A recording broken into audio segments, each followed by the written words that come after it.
Hello there. Yeah, Chelsea has been linked to the Spanish and RB Leipzig and midfielder or stroke forward Dani Olmo.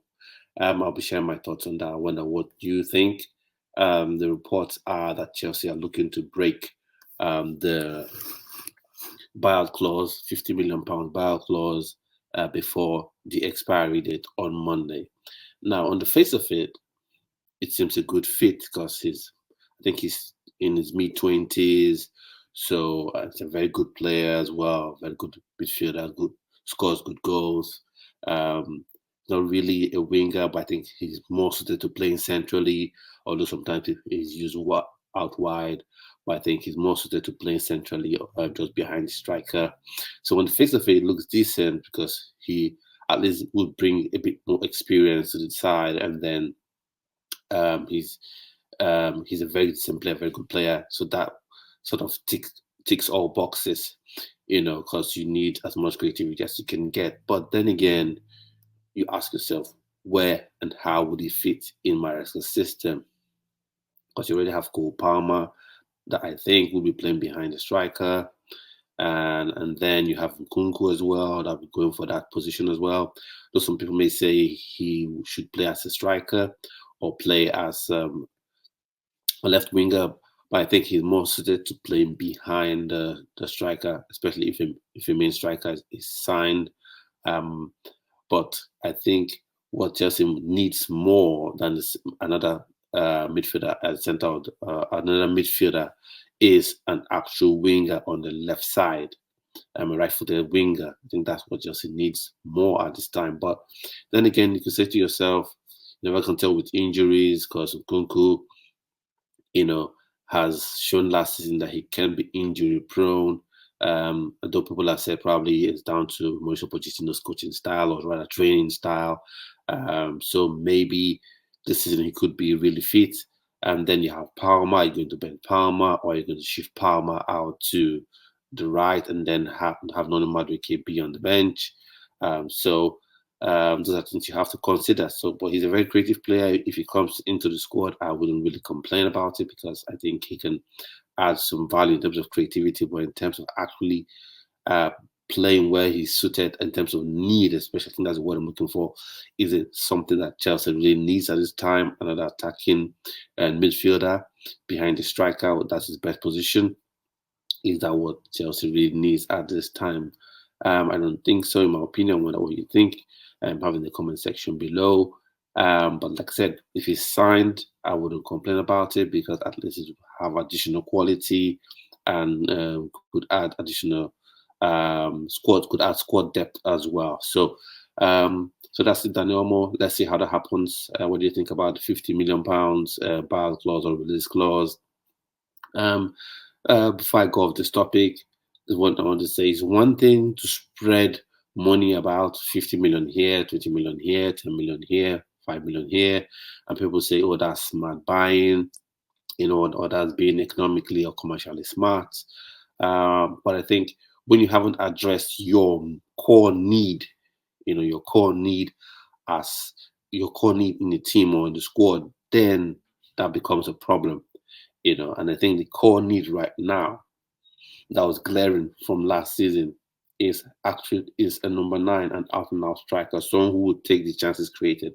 The problem with the Chelsea side wasn't that chances were not created. Chances were created even when we were playing very, very bad. Even when we were playing bad last season, we were losing games. We were creating lots and lots of chances, and some games that were lost because um, forwards like Nicholas Jackson couldn't finish their dinner. So that's it. So I know many fans have been sort of what I say fooled or tricked by Jackson's good form towards the end of the season, to scoring on 17 goals, I think 17 league goals. So people are fooled to thinking, oh, we don't need a striker. I still think you need a striker. You need an actual number 9. Victor Osimhen is just right there. So I think money should be spent on getting an actual striker. That's the need. I think that's more important. That's a more important need in the team. But then again, like I said, if Olmo is brought in, wouldn't complain. I'm not like one of those fans that would want the player to fail because he's not the player you wanted to be signed. I hope he'll come and add some quality. But like I always say, this isn't fully confirmed because the news and information haven't come from the top tier transfer insiders, i.e. Your David Ornstein, your Fabrizio Romano, and even likes of I don't think Matt Law has even spoken about it, but let's see how that goes. So that's that for that topic for the discussion. Let me know in the comment section. And while you're doing that, you can click on the subscribe button and smash the like button as well. And also don't forget to click on the notification bell so you're notified each time I post a video. Now I'll go on to the next thing I want to talk about, which is Chelsea's new midfield gem. But for those of us who follow Cobham closely, and even last season, I'm sure you must have seen his name, on the substitute bench for I think for the cup games. He's been on the bench, and he's a player I've been eager to see. But hopefully this season could be the season where he sort of makes his first team debut, and that is Tyreek George. Tyreek George, exciting player, pace, skill, and he loves playing from the left, but he can also play the 10 role, and also play on the right as well. So an exciting youngster, and I would really love to see him this season. So sometimes you wonder, with signing of all these young players, would who in the academy get to play? That's one thing we have to think about. Food for thought. So, but he's an exciting player. I think we should all be happy to see. I know some of us have been sad with Rio Ngoma leaving to join Liverpool, and hopefully Tyreek George trained with the first team as well last season. I think he's been training with the first team this season under Maresca. So hopefully we get to see him this season. I'm really, really excited to see him. And as a plus as well, he's also eligible to play for Nigeria as well. So NFF, that's up to you. Let's see what you do. So it's between England and Nigeria. Let's see which of the countries you would go for. So excited to see him. I wonder what your thoughts are on Tyreek George and other players as well. And so, on the issue of youngsters, while we're at it, I think the sort of an announcement or a list of Chelsea's colours for the 2024-2025 season has been released, and I'll just put this photo up here, and I will take it off quickly as well. So we're seeing the different names on there. You're seeing Wheeler, you're seeing Shubowale, you're seeing Idrissi, Idrissi.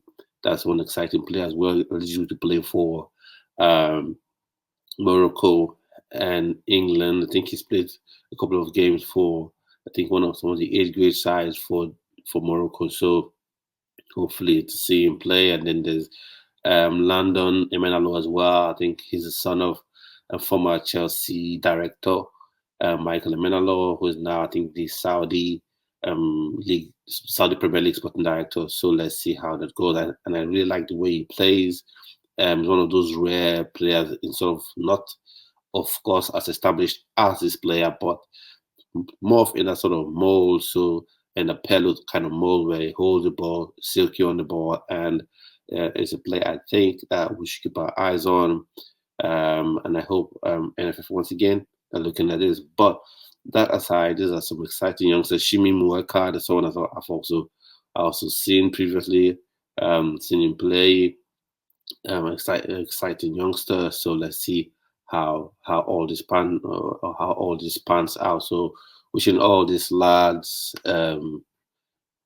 successful go at it, and let's hopefully this season they all achieve great things. So with that, we've come to the end of today's video. Don't forget to leave your comments and let me know what you think, and click the notification bell and subscribe to the channel as well to enjoy your Friday and the rest of your weekend. Bye bye.